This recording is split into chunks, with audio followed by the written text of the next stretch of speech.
Thanks for tuning in. Today we're going to be reviewing the Snaptain S5C Elite 1080p camera FPV drone. As one of Snaptain's newest drones, the S5C Elite combines a number of premium features in a budget-friendly price point. This is a compact quadcopter drone that features brushless motors and a motorized 1080p front-facing camera for beginner or recreational flying. In terms of packaging, it's really simple. You have a nice cardboard box. You have glossy graphics here of the drone itself. These nice bright colors. So you can see Snaptain in pink. Basic specs on the sides. And additional safety information on the rear. Go ahead and open this up. We'll go over the specs. Retail price on this is only $99.99, so again, quite affordable. It is a quadcopter design, so very stable, with folding arms that makes it very easy to travel with. You have a 1080p FPV front-facing camera that can actually rotate from 90 degrees downward to a horizontal. It features 4 brushless motors, which is really cool to see at this price point. So you get more power and it's more efficient, so you don't have to use so much battery. You also get 15 minutes of flight time with each battery and 2 batteries, so you actually get up to 30 minutes of flight before you have to go back and recharge. This drone is non-GPS, but it does have optical flow sensor, which means it does do altitude hold, and it's very stable. As far as what comes with it, you can see quite a bit. You have a really nice carrying case. So it's a fabric carrying case with the Snaptain logo on there, and a laser cut foam hold. A little holder on the inside, which keeps everything in place. We have the drone itself. You can see it fits in nicely in there. We have the remote with a little guide above it, and that again fits right in the corner. On the top is this nice little mesh pocket, which can store some of the smaller pieces. The USB Type-C charging cable, and that's used for the batteries. We have some of the spare parts here. If I open this up, you can see these are the additional blades. So they're all plastic blades, so if you do crash with them, very easy to replace. So you can see here are the blades, and there are numbered too. So A1, A2, as they do have specific placement. And then you can see the screwdriver sticking out here. And the additional screws, which attach to the top of the motor. Additionally, there's 2 batteries in here. You can see one's already installed on the back, and then the other one is right here in the cutout. So very compact. These are 1200 milliamp batteries, so pretty large compared to other drones.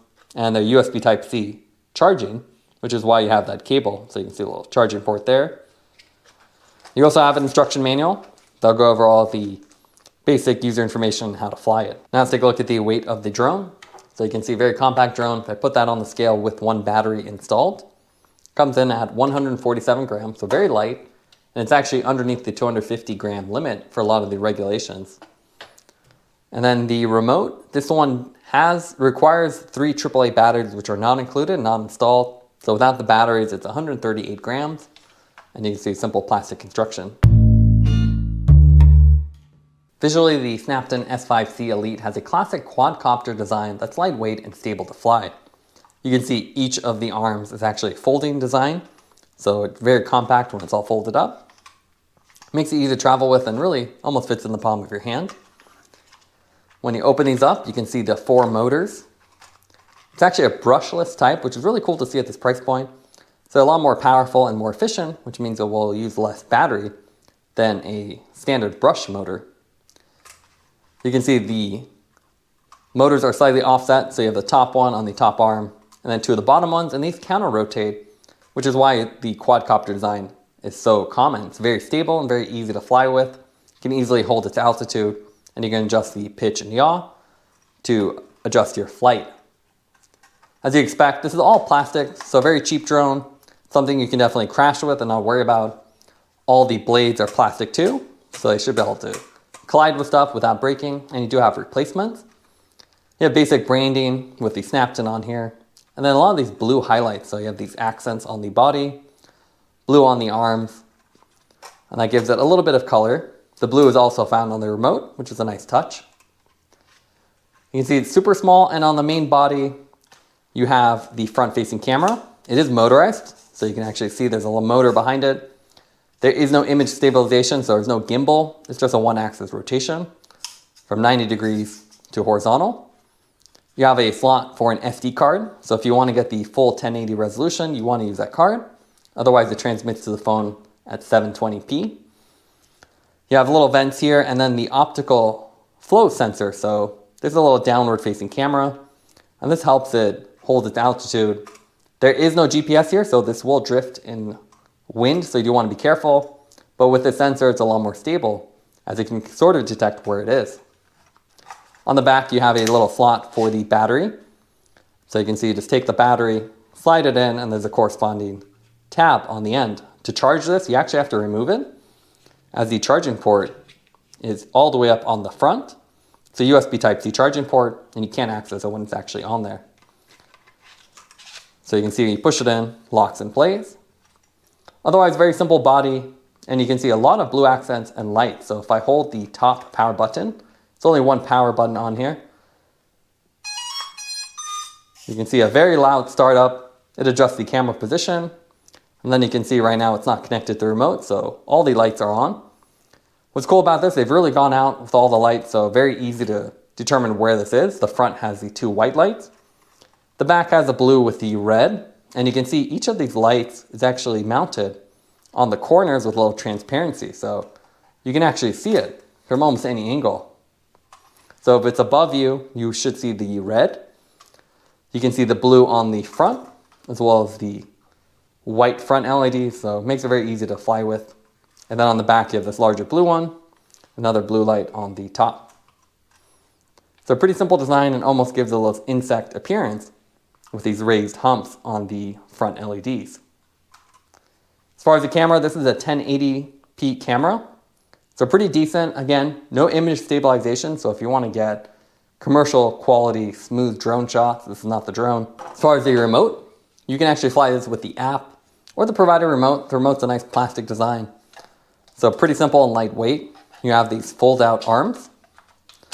And even though they fold out, they're actually pretty nice and ergonomic. So you can see they fit in your palm. Very simple remote. They've really gotten rid of all the extra buttons they had in the other models. And with this one, you have basic blue accents with two joysticks. This will do pitch and yaw, so adjust it. While the right one does the altitude control, so you can go up and down. And you can also rotate it clockwise or counterclockwise. So combining everything together, you can really do some nice sharp maneuvers. There's also a bunch of labeled buttons here. So emergency stop, if you're about to crash or you're losing control, you can hit that and it should kill the power. You have the orbit mode, so it's actually rotate around a fixed position to get you kind of a cool rotating shot. There's a stunt mode, which will do flips. So you press that button and then the direction you want to go to, and it'll do the flip. There's also a one button launch or landing. So you press that, it goes up about 2 or 3 feet and then holds its altitude. On the back, you have additional buttons. And what's cool about this is they actually have this nice labeling here. So you can see here, the top one has the camera controls. So you can do a video, do a recording, and you can adjust the camera angle. So you have a little toggle switch, so you can hold it up or down, and either, as you can see, you can move the camera down or up. So very simple and easy to use. You can also mount your phone on here. So it has this little rotating piece. It all feels kind of cheap, but you can see it's spring loaded, so you can hold your camera right there and you can view the camera as you're flying. The power button for the whole remote is here. And then there's also 2 speed control. So unlike some other drones which have 1, 2, or 3, this one you need to have slow or fast. So you can adjust that based on your experience. And don't forget, you do need 3 AAA batteries, which are not included, to operate the drone, the remote to fly the drone. Otherwise, you can use the app, which actually duplicates all of this, but you don't get the nice joysticks. Instead, you'd have to use your touchscreen, which is a little bit harder to use. Now let's take a look at the drone in action. Before we get flying, I did want to show the motorized mount. So with the camera, it is motorized, so if you hold the toggle buttons down or press them rapidly, you can see it adjust the angle and it'll go from all the way downward or horizontal. And this is a nice feature you don't typically see on really cheap drones, which require you to stop and then adjust the camera angle manually. Flying is very easy as well, single button auto launch. brings it up a couple feet and powers up the motors. After that, you can use the 2 control sticks to adjust the angle, altitude, pitch, and yaw. And you can see this has altitude hold. It has the optical camera, so the camera downward. It's not GPS, so you can see it does drift. And if there's any type of wind, this is so lightweight that it will just drift away. So you definitely don't want to fly this in any high wind situations. You want to only stay in calmer areas. This has 2 settings, so there's 2 speed settings. Here you can see speed setting 2. And you can see it's fairly responsive, but not that fast. You can see the angle is not very extreme.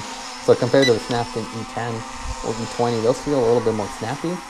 And it feels like this one just needs 1 more speed setting. You can go to speed setting 1 and you saw that's just a little bit slower.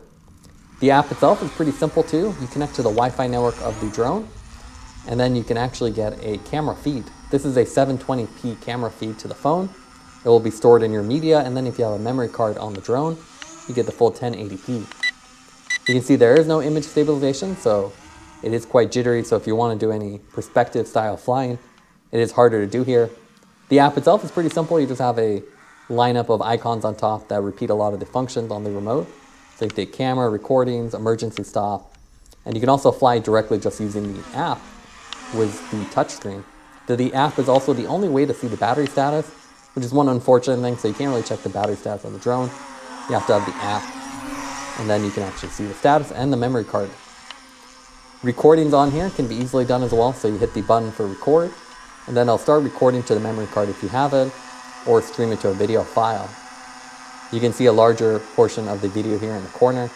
And again, not a great camera, but it's pretty decent at 1080. And you're not going to obviously get cinematic shots. Here's the orbit feature as well. It's one of the few automated modes. And it's kind of hard to get a point of interest in there, but it will try to find something. And then you also have some stunt modes, which is kind of cool. So you can do flips.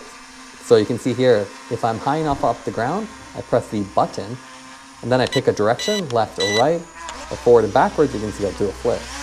So those are pretty much the only 2 automated modes. So unlike the HoverAir or other higher end drones that have follow type features, this one's more of a manual drone or the simple orbit or stunt. Otherwise, flying the drone is actually pretty fun. Again, it does feel a little bit speed limited, and you do have to watch out to not fly too far away or too high, as it's non-GPS, and again, it will just drift away. You do have a little warning on the remote. It will start beeping, and then the app will also display a warning, which is nice, but you do need to be careful. But otherwise, it's a fun beginner drone, and it's so lightweight that if you crash, it's not a really big deal. It's all plastic. You have replacement parts, and it's pretty durable because it's so lightweight. You can get up fairly high, but again, it is Wi-Fi limited, so the range, speed, and distance is all very limited compared to a GPS model.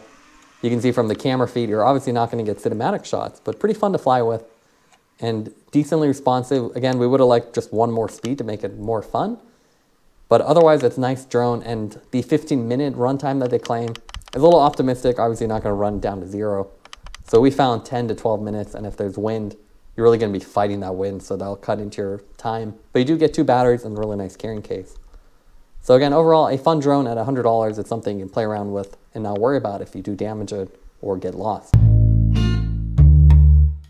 We've actually reviewed some other Snaptain drones, including the E20 and E10. I have the E10 here. The E10 and E20 are very similar except for the camera. So you can see with the E10, it is a little bit bigger. So if I put these side by side, you can see the body of this is bigger, feels a little bit heavier, and you can see a larger footprint. So the motors are actually further out. The cool thing about the S5C Elite is that you do get the brushless motors, and you can see they're more efficient than the brushed motors here. So this one actually has longer runtime, a 15-minute, versus the about 12 on the E10. Otherwise, very similar design. The great thing about the S5C Elite is they've added a lot more lights. With this one, there really weren't any lights except for the front and back. So you can see if I turn this on, just has your front and back. You don't have any lights under or to the sides, which makes it a lot harder to fly. So when you're above it, you can't really see it, while this one has a bunch more lighting elements. The S5C Elite is also cheaper than the E10, so it's kind of surprising Snaptain's, I think, replacing essentially the E10 or E series with these, as this has a lot more features. So I would actually prefer this over the E series. That's more affordable and has more features. The remote, you can see, has been decontented a little bit.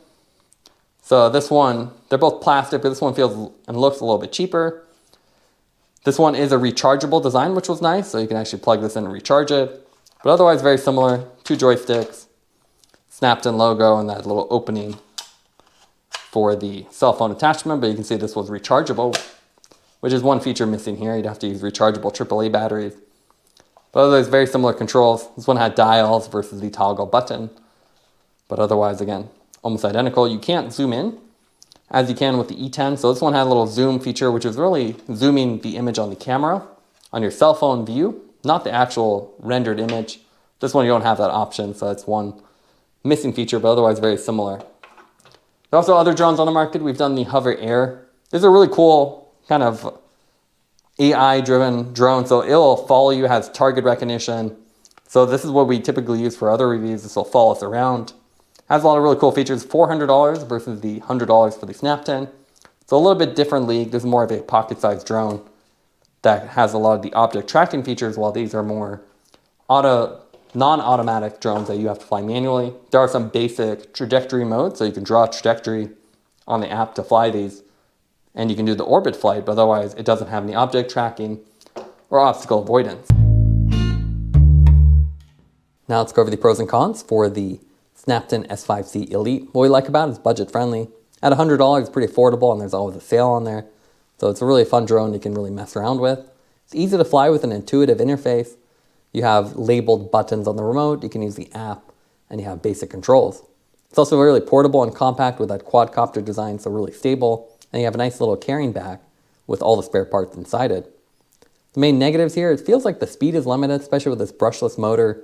It's more responsive, but it just feels like they've limited the speed, so it's not as responsive as some of the other models they have.